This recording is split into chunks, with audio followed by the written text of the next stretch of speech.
நம்ம வாழ்க்கைய வீணடிக்கிறதுக எப்படி நிறுத்துறது? இந்த ஒரு கேள்வி நம்ம எல்லாருக்கும் என்னைக்காவது ஒரு நாள் மனசுல வந்திருக்கும். இதுக்கான சில ஆச்சரியமான பதில்களை தான் நாம இன்னைக்கு பார்க்க போறோம். வாங்க இத பத்தி கொஞ்சம் ஆழவா பார்க்கலாம்.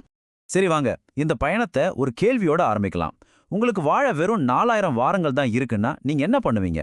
கேட்கறதுக்கு கொஞ்சம் அதிர்ச்சியா இருக்கலாம், ஆனா நம்ம நேரத்தோட அருமையை புரிஞ்சுக்க இந்த எண்ணம் ரொம்ப ரொம்ப அவசியம். ஆமாங்க, 4000 வாரங்கள் இது வெறும் ஒரு நம்பர் இல்ல. இதுதான் நம்ம கையில இருக்கிற மொத்த வாழ்க்கை. நாம ரொம்ப அதிர்ஷ்டசாலியா இருந்தா நமக்கு கிடைக்க போற மொத்த நேரமே இதுதான். இந்த எண்ணம் நாம செலவழிக்கிற ஒவ்வொரு நொடியும் எவ்வளவு முக்கியம்னு நமக்கு ஞாபகப்படுத்திட்டே இருக்கும். நம்மள நிறைய பேர் ஐயோ டைம் போயிடுச்சேன்னு வருத்தப்படுறத கேட்டிருப்போம். ஆனா இங்க ஒரு முக்கியமான விஷயம் இருக்கு. உண்மையில நேரம் எங்கேயும் போறதில்ல, நாம தான் அதை வீணடிக்கிறோம். இந்த ஒரு சின்ன மனமாற்றம் நம்ம வாழ்க்கைய பார்க்குற விதத்தையே மாத்திரும். டைம் இஸ் மணின்னு சொல்லுவாங்க இல்லையா? ஆனா அது ஒரு பெரிய தப்பு. ஏன்னா பணத்தை தொலைச்சா கூட திரும்பவும் கஷ்டப்பட்டு சம்பாரிச்சிடலாம்.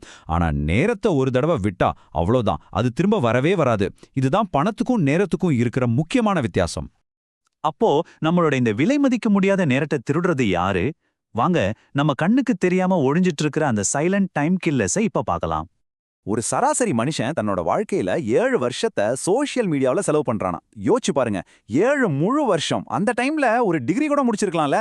கிட்டத்தட்ட நம்ம வாழ்க்கையோட ஒரு முக்கியமான பகுதி இதுல தான் போகுது.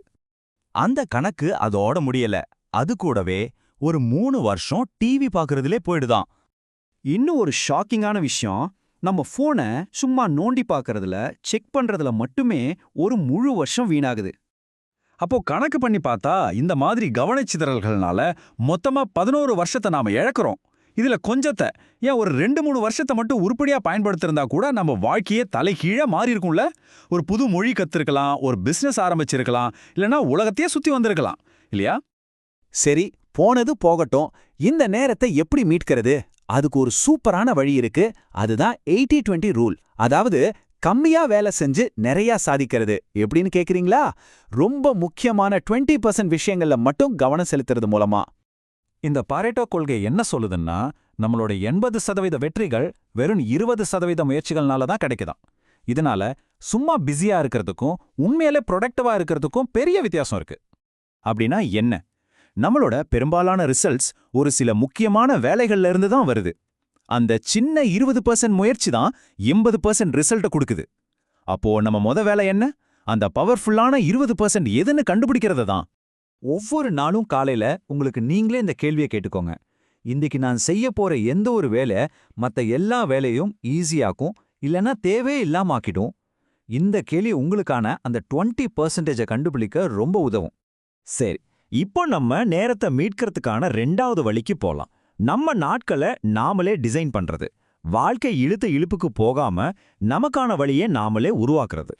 இதுக்கு டைம் பிளாக்கிங்னு ஒரு டெக்னிக் ரொம்ப உதவியா இருக்கும். காலையில ஒரு 90 நிமிஷம் உங்க பெரிய கோல்காக ஒதுக்குங்க. சின்ன சின்ன வேலைகளுக்கு 50 நிமிஷம் விண்டோஸ் பயன்படுத்துங்க. சாயங்காலம் ஒரு 60 நிமிஷம் அன்னைக்கு நாள் எப்படி போச்சுன்னு யோசிக்கிறதுக்காக ஒதுக்குங்க. இது உங்க வாழ்க்கையை உங்க கண்ட்ரோல்ல கொண்டு வரும். இதுதாங்க அந்த 2 பாதைக்கும் உள்ள வித்தியாசம். ஒன்னு ஒரே குழப்பமா நம்ம சக்தியை உறிஞ்சிரும். இன்னொன்னு தெளிவா நமக்கு ஒரு திருப்தியை கொடுக்கும். ஒவ்வொரு நாளும் எந்த பாதையை தேர்ந்தெடுக்க போறோன்னு நாம தான் முடிவு பண்ணணும். எல்லாரும் மார்னிங் ரொட்டீன் பத்தி தான் பேசுவாங்க. ஆனா ஒரு ரகசியம் சொல்லட்டுமா? நம்ம வளர்ச்சியை தீர்மானிக்கிறது நம்மளோட மாலை நேரங்கள் தான். ரொம்ப டயர்டா இருக்கும்போது நாம என்ன பண்றோன்றது தான் ரொம்ப ரொம்ப முக்கியம். கடைசியா நம்ம மனநிலையையே மாத்தக்கூடிய ஒரு பவர்ஃபுல்லான ஐடியா. நம்ம வாழ்க்கைய ஒரு அவசரத்தோட ஒரு நோக்கத்தோட எப்படி வாழ்றதுன்னு பார்க்கலாம். மெமெண்டோ மோரி, இது ஒரு ஸ்டோயிக் தத்துவம். இதோட அர்த்தம், நீ ஒரு நாள் இறந்துடுவன்னு ஞாபகம் வச்சுக்கோ. கேட்கறதுக்கு கொஞ்சம் பயமா இருக்கலாம், ஆனா இது ஒரு பெரிய கிஃப்ட் மாதிரி. ஏன்னா தேவையில்லாத கவலைகளையும் சின்ன சின்ன பிரச்சனைகளையும் ஒதுக்கிட்டு எது உண்மையிலே முக்கியம்னு கவனம் செலுத்த இது நமக்கு உதவுது. அதனால நாம புரிஞ்சுக்க வேண்டியது ஒன்னே ஒண்ணுதான். மரணத்தை பார்த்து பயப்படுறத விட வாழாமலே வாழ்க்கைய வீணடிச்சிருவோமோன்னு பயப்படுறதுதான் முக்கியம். இந்த ஒரு வரி நம்ம வாழ்க்கைய பார்க்கிற விதத்தையே மாத்திடும். அப்போ இந்த மாதிரி நேர வளமான வாழ்க்கையை வாழ்றது எப்படி? சில சிம்பிளான பழக்கங்கள் மூலமா இதை சாத்தியப்படுத்தலாம். உங்க நேரத்தை விட உங்க எனர்ஜிக்கு முக்கியத்துவம் கொடுங்க. ஆழமா கவனம் செலுத்துங்க. ஒவ்வொரு வாரமும் உங்களை நீங்களே அனலைஸ் பண்ணுங்க. முக்கியமா தேவையில்லாத விஷயங்களுக்கு அன்பா நோ சொல்ல கத்துக்கோங்க. இதை எப்பவும் ஞாபகத்துல வச்சுக்கோங்க. உங்க நேரம் ஒரு பப்ளிக் பார்க் மாதிரி கிடையாது, யார் வேணா வந்துட்டு போறதுக்கு. அது உங்க பிரைவேட் கார்டன். அத பத்திரமா பாத்துக்க வேண்டியது உங்க பொறுப்பு. இப்போ கடைசியா உங்ககிட்ட ஒரு கேள்வி. உங்களுக்கு வாழ இன்னும் ஒரே ஒரு வருஷம்தான் இருக்குன்னு வச்சுப்போம். இப்போ நீங்க செஞ்சிட்டு இருக்கிற வேலைய அப்பவும் செய்வீங்களா?